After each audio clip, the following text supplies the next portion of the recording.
Hello everyone, my name is Chrystella Miol, and today I am going to talk about the effects of derivatives on graphs. So without further ado, let us start. What does derivative of f prime x says about fx exactly?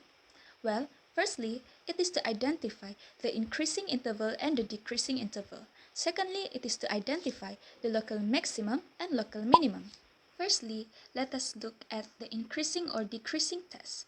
So, keep in mind that if f prime x is positive on an interval, then fx is increasing on that interval. If f prime x is negative on an interval, then fx is decreasing on that interval. Next, in terms of local maximum or local minimum, the first derivative test states that if f prime x changes from positive to negative, then the function fx has a local maximum. If f prime x changes from negative to positive, then function fx has a local minimum. If f prime x doesn't change sign at all, then the function fx has no local minimum or local maximum.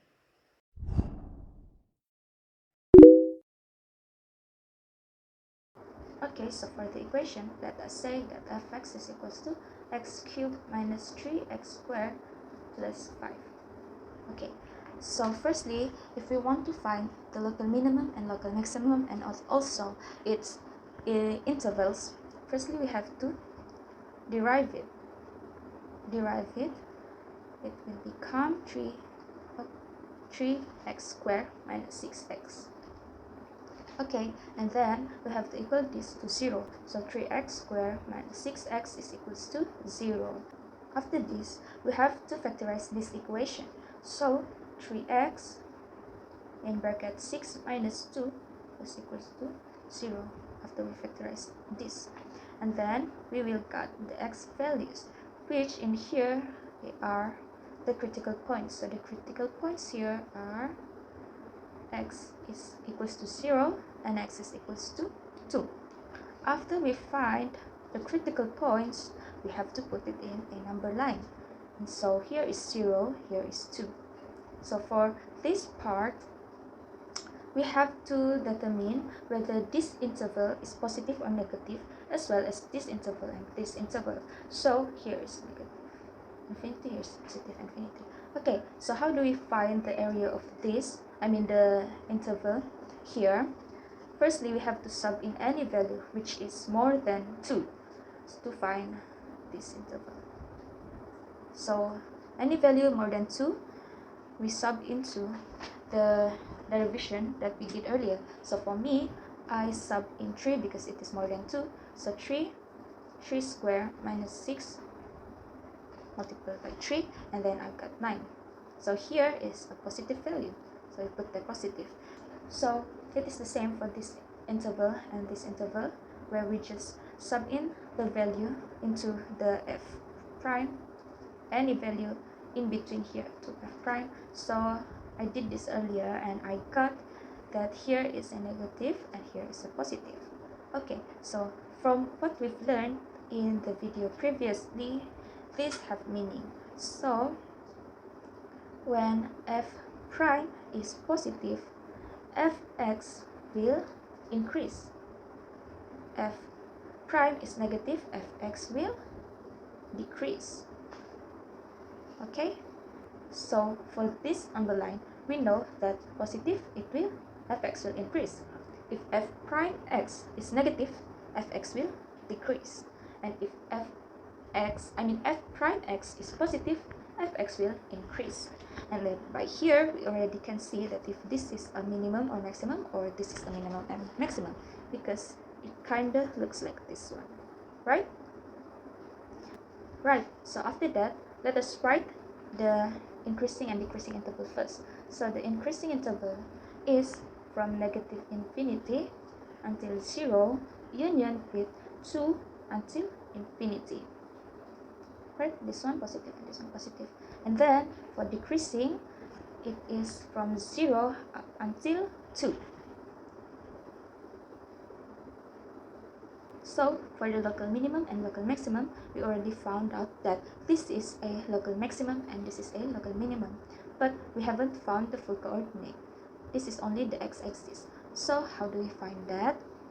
Well, let us just sub in the value earlier into our fx function, which is, the earlier one is fx is equals to x cubed minus 3x squared plus 5. And then we sub in x is equals to 0, so 0 minus 3, 0 square minus 5. I mean plus 5, okay, plus 5. And then here we will get 5.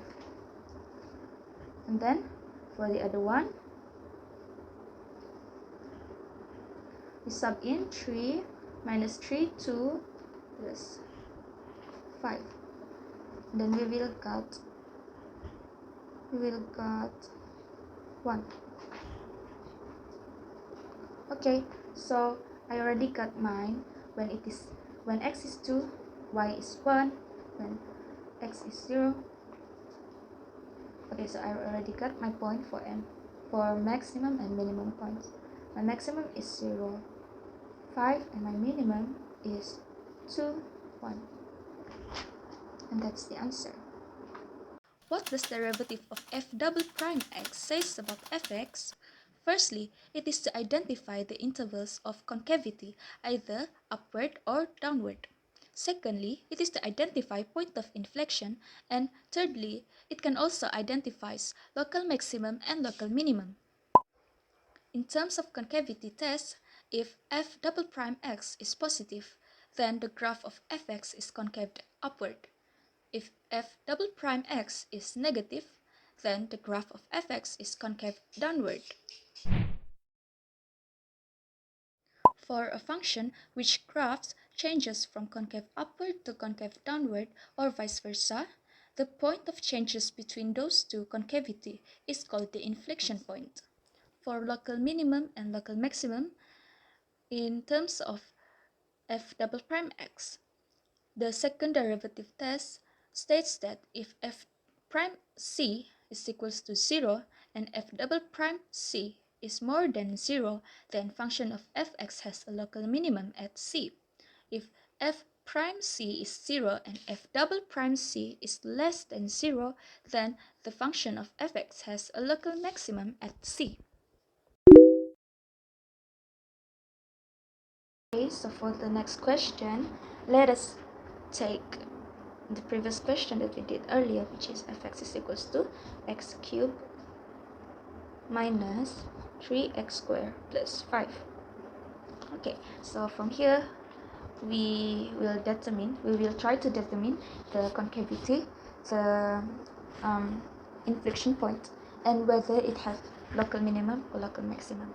Okay, so first things first, let's derive this equation, which we already did, and we got 3x squared minus 6x, and we derive it again for the second derivative, the revision, and we get 6x minus 6, so 6x minus 6. And then what do we do? Likewise, we have to equal it to 0, and then after we equal it to 0, then we have to solve for x. 6x is equals to 6, x is equals to 1. Then after we got 1 here, we will put it into a number line. And also, like we did earlier, we have to find if this area is positive or negative. So for this area, let us sub in, let's say I'll sub 2 here. So f double prime 2 is equals to 2 minus 6, and it is equals to 6. And the other one, and we got this is a positive value, so we put it positive here. So the other one, f double prime negative 1, negative 12. So this is a negative value, so this area is negative. Okay, now we look back at what I've said earlier, that f double prime x, when it is f double prime x, when it is positive, the fx, it will concave upward, like that. And if f double prime x is negative, it will concave downward. So from here, we can see that this is a positive value, so it will concave upward. This is a negative value, so it will concave downward. Fx, it will concave downward. So that is how we do for the concavity, and we'll just write down. So for concave upwards, it is from negative infinity until 1, and for the concave downward, it is from 1 until positive infinity. Okay, so for the inflection point is when you have a concave upward here and concave downward here. The point of changes between the concavity is the inflection point. So how do we find inflection point here? Firstly, we know that this and this already changes point, right? So it changes at 1. It changes at x is equals to 1. So we can find the coordinate of the inflection point, where we have to sub 1 into the fx, our first equation, to find the y value.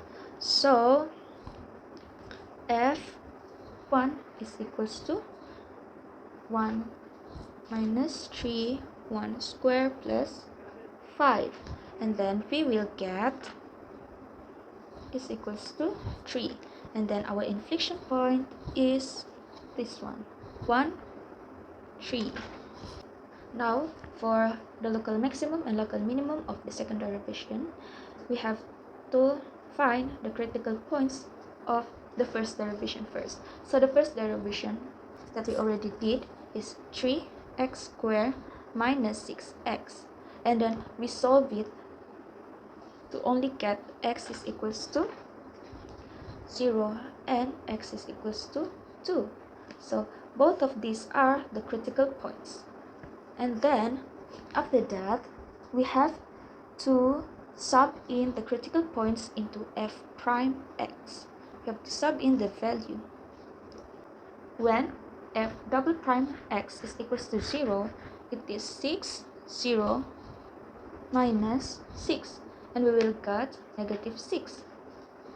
F double prime and f double prime and x is equals to 2, we will get 6, positive 6. So, like we mentioned earlier, if f double prime x has a value less than 0, it will have, the fx will have a local minimum, a local maximum at c. So local maximum is like this. If f double prime x is more than 0, it will have, the fx will have a local minimum at c. Like that. Hi, thanks for watching. Don't forget to like, comment, and subscribe.